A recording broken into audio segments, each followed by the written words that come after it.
Et donc, Nathalie Echinard va nous accompagner. Salut Nathalie. Bonjour Stéphane. Head of Retail pour Cégide. Et l'invité du jour, c'est Delphine Lebas. Bonjour Delphine. Bonjour. Vous êtes directrice RSE de la marque Petit Bateau. Oui. Alors, on précise d'un mot que Petit Bateau est une marque du groupe Rocher. Exactement. C'est ça. Groupe Rocher, entreprise à mission. Exactement, également une des premières à se lancer en 2019, une des tout premières avec une envergure internationale. De cette taille-là, je pense que c'est la première d'ailleurs. Tout à fait. Enfin, j'ai pas en tête le chiffre d'affaires du groupe Rocher. Vous l'avez en tête, vous 2,7 milliards. Oui, voilà, c'est ça, c'est ça. De cette taille-là, c'est absolument la première. Ça veut dire, non, juste avant, et ensuite on va rentrer dans l'ensemble du sujet, mais ça veut dire qu'il y a au sein du groupe, j'imagine, donc c'est, je crois que la mission, c'est reconnecter... les hommes et les femmes à la nature. Les hommes et les femmes à la nature, voilà, c'est ça. Bon, il y a une espèce d'obligation quasi contractuelle d'aller vers une RSE très active et très offensive. En fait, le groupe Rocher est entreprise à mission depuis 60 ans. De par l'histoire d'Yves Rocher et de sa propre connexion à la nature, de par toute l'histoire de cette marque, en fait, en 2019, on s'est lancé dans ce statut d'entreprise à mission, mais c'est quelque chose qui est lié à notre héritage et à notre ADN, en fait. Et donc aujourd'hui, c'est quelque chose qui est incarné par l'ensemble des marques et de manière très forte. Et donc la mission de Petit Bateau, c'est de connecter les enfants à la nature. Mais ça veut dire, alors pardon Nathalie, mais juste... Je t'en prie, nous sommes tellement fiers d'avoir le groupe Rocher comme client. Voilà. Non, mais petite question là, c'est-à-dire on le comprend très très bien avec l'ensemble des produits de cosmétiques et le lien avec les plantes, etc. et tout. Je le comprends moins avec le textile. Alors, travailler dans le textile aujourd'hui, ça veut dire prendre ses responsabilités. Puisque, effectivement, aller travailler sur des matières, sur quelle matière, quel sourcing matière, mesurer, en fait, être capable de se réorienter vers des matières qui utilisent moins de ressources, moins émettrices de carbone. Ouais. Donc, on va passer sur des matières biologiques, sur des matières recyclées. Et il y a de véritables enjeux dans l'industrie textile aujourd'hui à adresser. Et Petit Bateau, au regard de 10 engagements qui ont été formulés en 2021, on s'engage à avoir 100% de matières éco-responsables à 2025. Et donc, on est au cœur de toute cette transformation. Coton éco-responsable ? Coton bio, certifié. Oui, c'est ça. Et ça, c'est un vrai... Enfin, en gros, la ressource n'existe pas aujourd'hui, quoi. Enfin, il va falloir même être à l'origine, presque, de la création de la ressource, c'est ça Aujourd'hui, sur le marché, vous trouvez du coton bio, mais il faut aller plus loin, en fait. Il faut aller chercher des certificats et, au-delà de ça, une qualité. Ouais. Puisqu'en fait, chez Petit Bateau, on veut aller sur du bio, bien évidemment, mais il faut que le marché soit en mesure d'y répondre. Et ensuite, sur une fibre et un fil extrêmement qualitatif. Puisqu'en fait, ce qu'on souhaite, c'est être vertueux dans la ressource, mais également garantir cette durabilité qui est au cœur de l'ADN de Petit Bateau et ne pas transiger sur cette durabilité. Qui nous amène au retail, Nathalie? Non, parce que durabilité, ça va être l'un des aspects qu'on va voir au cours de cette émission, c'est-à-dire effectivement la deuxième main, par exemple, est un des sujets aujourd'hui du retail. Mais alors, Nathalie, l'ensemble des enjeux, parce que je dois avouer que j'imaginais pas, à quel point le retail, et on parle encore une fois, non pas des produits qui sont vendus, mais bien de l'acte de vente. On peut aussi en parler parce que, pardon Stéphane, vas-y. C'est vrai que dans la partie retail, la finalité c'est de faire du commerce, mais il faut aussi acheter. Et sur la partie éco-responsabilité, ça démarre, comme l'a très bien dit Delphine, sur les matières. Qui sont utilisés sur les fournisseurs ou les sous-traitants qui peuvent être utilisés. On parle aussi d'empreinte carbone pour tout ce qui est transport et logistique. Et plus vous fabriquez loin, plus ça coûte cher et moins c'est éco-responsable. Donc c'est bien, ça rapatrie un peu de production plus près de chez nous. Tout à fait. Voire du Made in France, même si c'est pas encore... c'est plus compliqué compte tenu du contexte. Et puis ça va jusqu'à la distribution à la fois digitale, où il y a beaucoup d'enjeux sur le numérique et son empreinte carbone. Hein, on discutait avec Delphine sur un clic, ça prend combien d'énergie et donc il faut... Mais ça, c'est votre sujet à vous, Cégide, ça. C'est plus le sujet de Delphine, ça. Oui, mais comme ils sont vraiment très responsables, ils font attention à ce que leurs fournisseurs soient également engagés dans cette démarche. Et puis après, on a toute la partie retail, cette fois physique, où il y a plein d'enjeux de location, de seconde main, toute la partie omnicanal. Nous, on est au cœur du sujet et on essaye de faire en sorte que les magasins puissent être utilisés comme stock pour réduire encore le dernier kilomètre et optimiser les stocks pour pas surproduire, pour pas... Voilà, donc il y a plein de choses. Et la dernière que j'ai vue récemment, c'est que même la conception physique des magasins, alors c'est éloigné de Cégide évidemment, les retailers font beaucoup attention maintenant sur les matériaux qu'ils utilisent pour construire leur point de vente. Oui, et puis les problématiques d'énergie vont Bien aussi sûr. là se poser alors de manière, on est au cœur, de manière exponentielle. Oui, là on est au cœur du truc. Donc effectivement, alors reprenons le truc. À la limite, on part de l'amont jusqu'à l'aval. Tout à fait. Donc l'amont, on en parlait un petit peu. Finalement, c'est effectivement le coton, l'ensemble de ces éléments-là.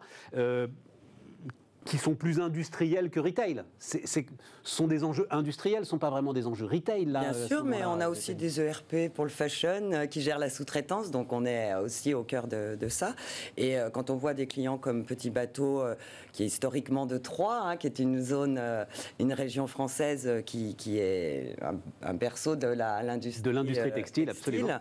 Et je crois que vous avez beaucoup investi dans l'usine. Chez Petit Bateau, on est à la fois une marque, un distributeur, donc un metteur sur le marché, mais on a aussi une ressource extraordinaire qui est notre outil industriel. Dans la zone troyenne, on a 700 collaborateurs et on a quelque chose de très singulier sur le marché. En fait, c'est une chaîne de valeur complètement intégrée. Ça va de la sélection du fil au tricot sur Troyes, l'ennoblissement ainsi que toutes les étapes et la confection. C'est quoi l'ennoblissement ? L'ennoblissement, c'est toutes les étapes qui vont faire, que votre produit, en fait, va partir de cette matière et va finir en produit fini. D'accord. Et donc, aujourd'hui, tout ça, on le propose sur Troyes. Et 40% des tricots qui sont fabriqués chez Petit Bateau viennent de notre usine troyenne. Et sur la partie confection, 80% de notre confection est réalisée en zone Euromed entre nos partenaires au Maroc et nos partenaires en Tunisie. Et je parle de partenaires puisque chez Petit Bateau, en fait, être un fournisseur Petit Bateau, ça signifiait en moyenne 15 ans de relations. Et pour nos partenaires stratégiques, on a plus de 30 ans de relations avec eux. C'est le cas sur un de nos plus gros partenaires, notamment à Marrakech. Et là, vous avez les exigences en termes émissions de CO2, enfin l'ensemble des exigences environnementales qui pèsent sur ces sites de production au Maroc, qui sont peu ou prou les mêmes que celles que vous pourriez avoir à Troyes ? Alors, sur notre usine, on a une usine au Maroc, on avance de la même façon et on accompagne nos partenaires. Par exemple, le partenaire dont je vous parlais il y a une seconde, en fait, a équipé au niveau mix énergétique son usine de panneaux solaires sur la partie confection. Puisque quand on parle d'impact carbone sur nos fournisseurs de matières, il y a à la fois la matière qui produit énormément, mais également le mix énergétique du pays où il se trouve. Tout à fait. Et donc là, l'accès à la data pour pouvoir mesurer où sont les enjeux carbone, où sont nos optimisations de carbone, effectivement, ce sont des questions majeures. C'est quelque chose sur lequel vous travaillez, Cégide, Nathalie ? Parce que ça, les chiffres sont assez affolants d'ailleurs, sur quand on descend, les grosses entreprises, oui, mais dès qu'on quitte en fait le secteur des ETI, le nombre d'entreprises, je peux le dire d'ailleurs, y compris Bismart, qui n'ont jamais mesuré leurs émissions, est quand même très très important aujourd'hui, mais parce qu'on se dit qu'il n'y a pas de solution simple. En fait, vous travaillez à essayer de trouver des solutions simples ? Alors, déjà, nous-mêmes, on essaye d'être dans la mouvance. C'est ça. Et d'ailleurs, on se rend compte, en aparté, que nos clients ou nos prospects commencent à demander... et le groupe Rocher a été le premier à nous challenger sur cette partie-là. Donc, du coup, on entre dans cette mouvance et on avait déjà commencé, mais on a encore beaucoup de choses à faire.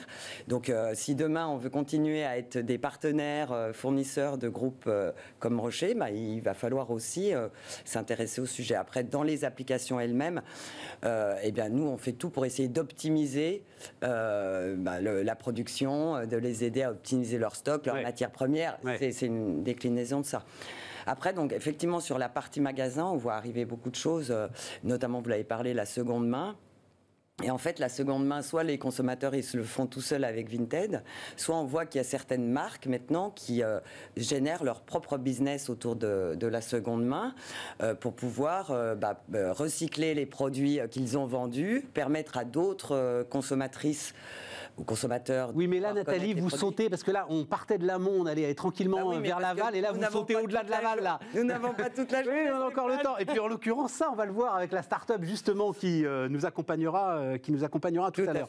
Après, il y a toute la partie transport. Alors voilà, il y a toute la partie transport quand même. Une fois qu'on s'est occupé des usines, il y a toute la partie transport. Et là, justement, comment est-ce que vous gérez ce sujet-là aujourd'hui chez Petit Bateau? Alors nous, en amont, comme je vous le disais, on a déjà 80% de notre confection qui est basée en zone Euromed, et donc beaucoup moins sur des parties éloignées. Et donc aujourd'hui, on est sur des transports du coup de Tunisie, Maroc, sur la France. On a une logistique également intégrée, et on gère tous les flux sur notre région troyenne.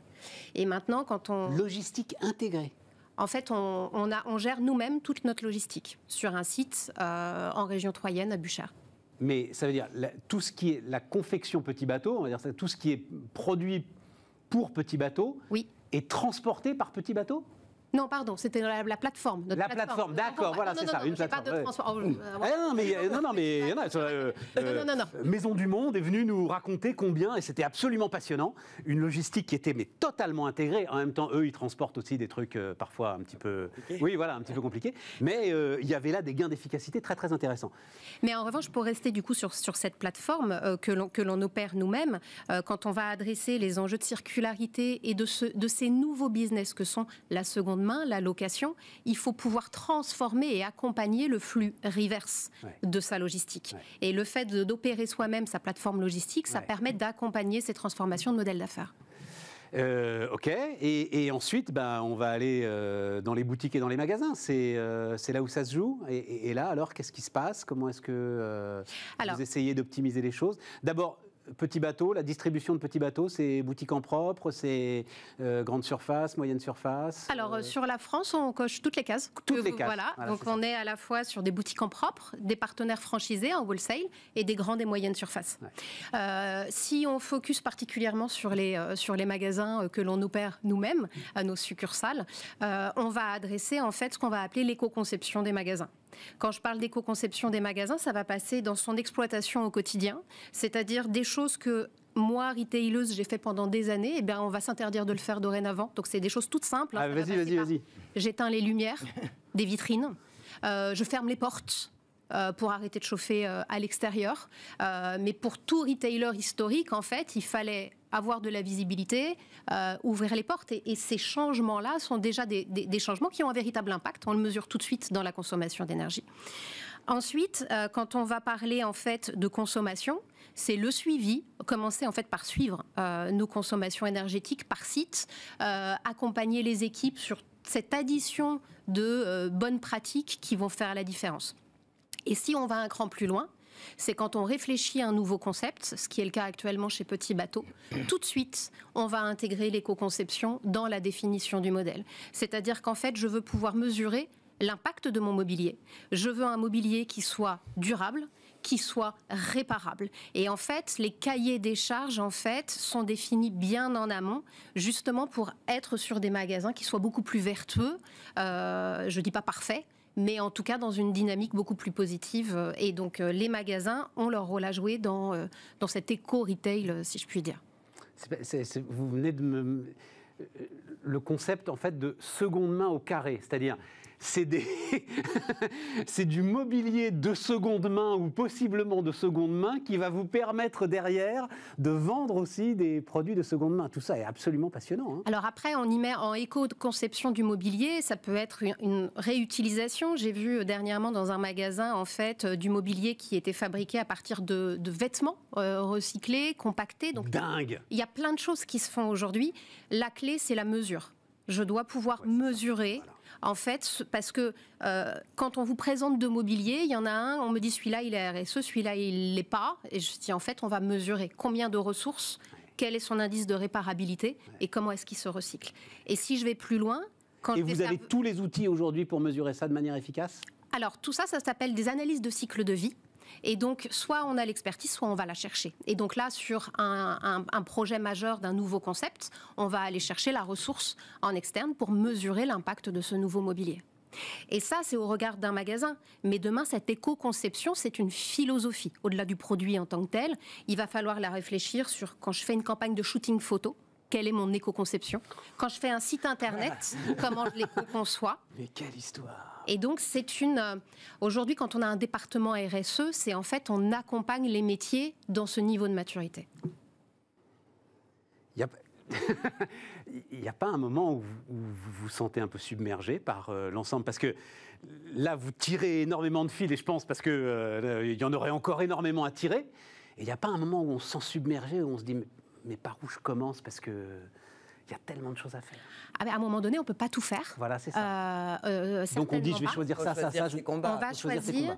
Et après, ce qu'il y a d'extrêmement vertueux dans ce que j'appellerais la RSE aujourd'hui, c'est qu'en fait, il y a une sollicitation des parties prenantes et des pairs qui est extrêmement forte. C'est-à-dire qu'aujourd'hui, on échange énormément avec d'autres marques. Vous parliez de Maison du Monde tout à l'heure. J'échange avec notamment un des responsables RSE de Maison du Monde sur tout un tas de sujets. Parce qu'en fait, sinon, les défis sont tellement conséquents qu'il faut pouvoir être plusieurs pour les adresser. Et sur la partie textile, on échange avec un certain nombre de marques.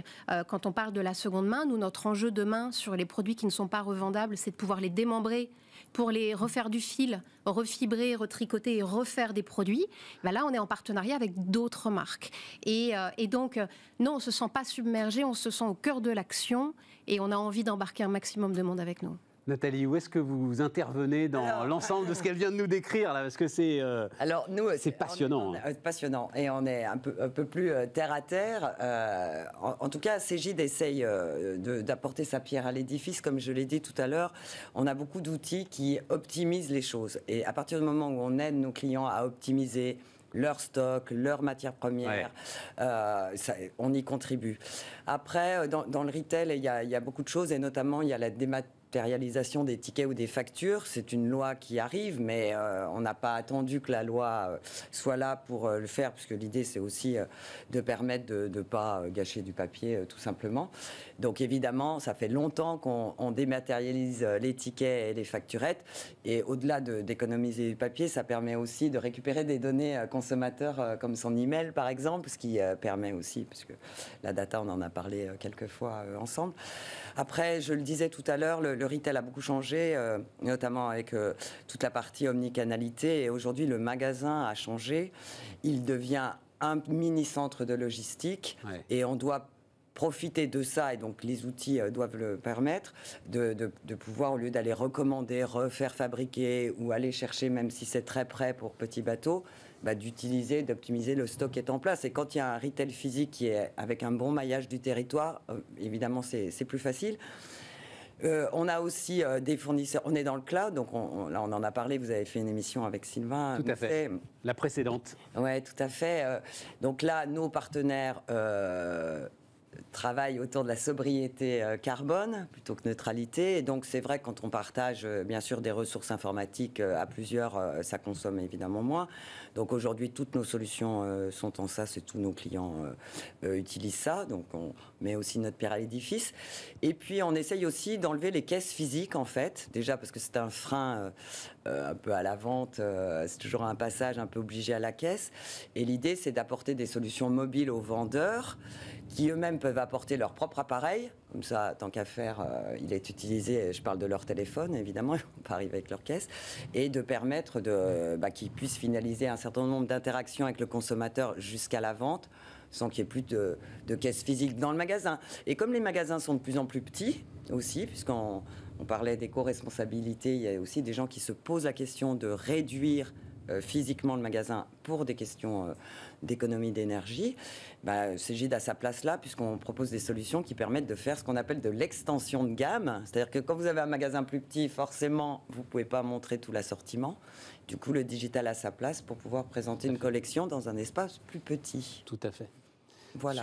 Sur les caisses, de manière un petit peu brutal, je le dis, mais néanmoins, c'est le patron de Monoprix, il y a maintenant 10 ans, qui m'avait dit, vous vous rendez compte que j'ai 20% de mes investissements, 20% de mes surfaces, 20% de mon personnel pour emmerder le client. Ça m'avait semblé un très très bon résumé de ce qu'était aujourd'hui une quête. Je veux revenir sur, alors finissons là, il nous reste 3 minutes.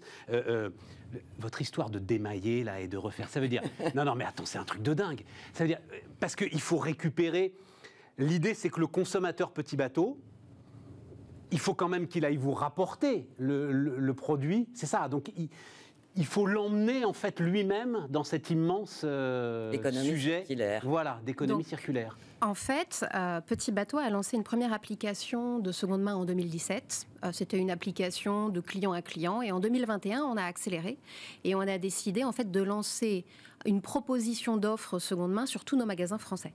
Sur 9 mois en 2021, on a récolté 100 000 pièces. Sur ces 100 000 pièces, il y a des pièces qui sont revendables, pour lesquelles en fait, on a remis à nos clients un bon d'achat, valable sur le neuf ou sur l'occasion.